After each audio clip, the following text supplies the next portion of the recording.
profession, our very own Olivia Bertie.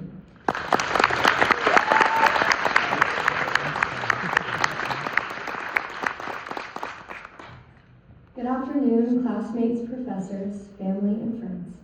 If you don't know me, my name is Olivia Sprague, and I have the honor of getting to speak to you today about the time we have spent here at Salem State University School of Nursing. While I don't know all of you personally, I know that if my classmates chose for you to be here, you played a part in forming the next generation of nurses, and for that I would like to thank you. To our family and friends, thank you for the contributions you made to our education.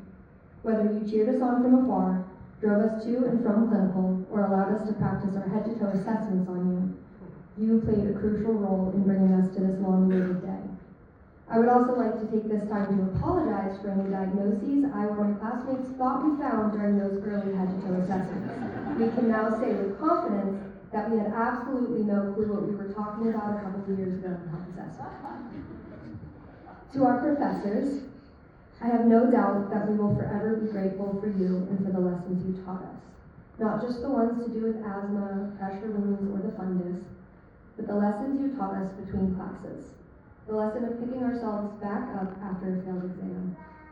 The lesson of time management while juggling multiple difficult classes at once. Or the lesson of perseverance in the face of what seemed like an impossible feat. The feat being the one we celebrate the accomplishment of today, becoming nurses. Finally, to my classmates, thank you for being there every step of the way. I came to this school expecting to slip into class and slip out, keeping my head down and focusing on my life off campus. But little did I know that my expectations for nursing school, both socially and academically, were very wrong. I thought, I didn't have to study very much in high school. This can't be that hard. Wrong. I thought, everyone commutes here. I won't make friends. Wrong. I mean, we saw each other cry. We saw each other practically ripping hairs out, trying to understand the symptoms of hypo versus hyperkalemia and calcemia and natriuria. We shared notes and mnemonics. We shared food and drinks. We helped pull each other through when life became too much, and we contemplated giving up on our dreams to become nurses. And after all of that, here we are. We have crossed the finish line, and we crossed it together. The fact that we're here today should make us all extremely proud. I was in the computer lab a few weeks ago, the same room which haunted me with memories of the first exam I ever failed and countless hours spent taking ATI exams. Luckily, this time I was only there to print an assignment. It was just me and a classmate, Bianca, in the room.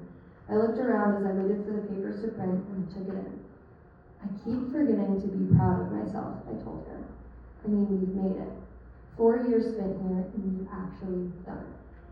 I hadn't taken a moment to step back and think about the time and effort I had poured into completing this program. We have all put in countless hours of unpaid clinical shifts. We have all given up weekends to studying.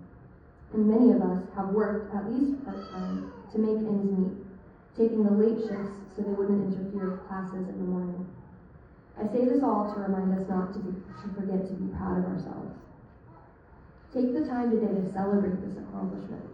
I know it's not always easy to be on stage in front of so many people, but as you come up to get pinned, don't focus on the rest of the room.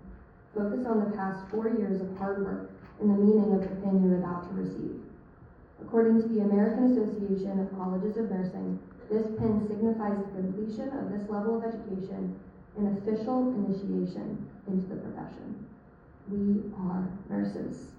Sure, we're not RNs yet, but the long part is over. As we walk into this next season, where we will be taking the boards and beginning our first jobs as RNs, I would like to encourage you all to go in confidence. The fact that you are here today to be pinned is an indication that you have done the work. So hold your head a bit higher, and it will be much easier to find your way. If you won't take it from me, take it from Florence Nightingale herself, who said, "How very little can be done under the spirit of fear." Do not fear the next steps. Go in confidence. Next, I would like to encourage you to find a place of rest. This job is not for the faint of heart. We have all heard about nursing burnout. We have all seen the strikes where overworked nurses demand reform. It can be daunting.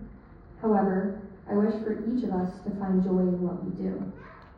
And if you are to someday leave the profession, I hope it's because you found passion in something else, not because you burned out and lost passion in nursing.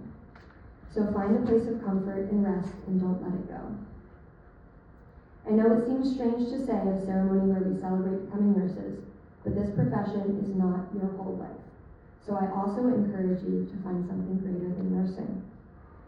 It is just that, a profession, or as Dr. Frost told us, a calling. A noble one, and one that not everyone has the strength to be in, but a profession nonetheless. Don't lose yourself in it. Now that your brain is not stretched a million different ways by school, take this time to find purpose, and let that purpose drive your profession. Let it drive your compassionate care and your desire to make a difference. I will be looking to God for my purpose, for my confidence too, and for my rest. He is the only place I believe I can find these things. So now I ask you, where will you find yours? It's real now. We aren't the students anymore. We're the nurses. Congratulations, class of 2024.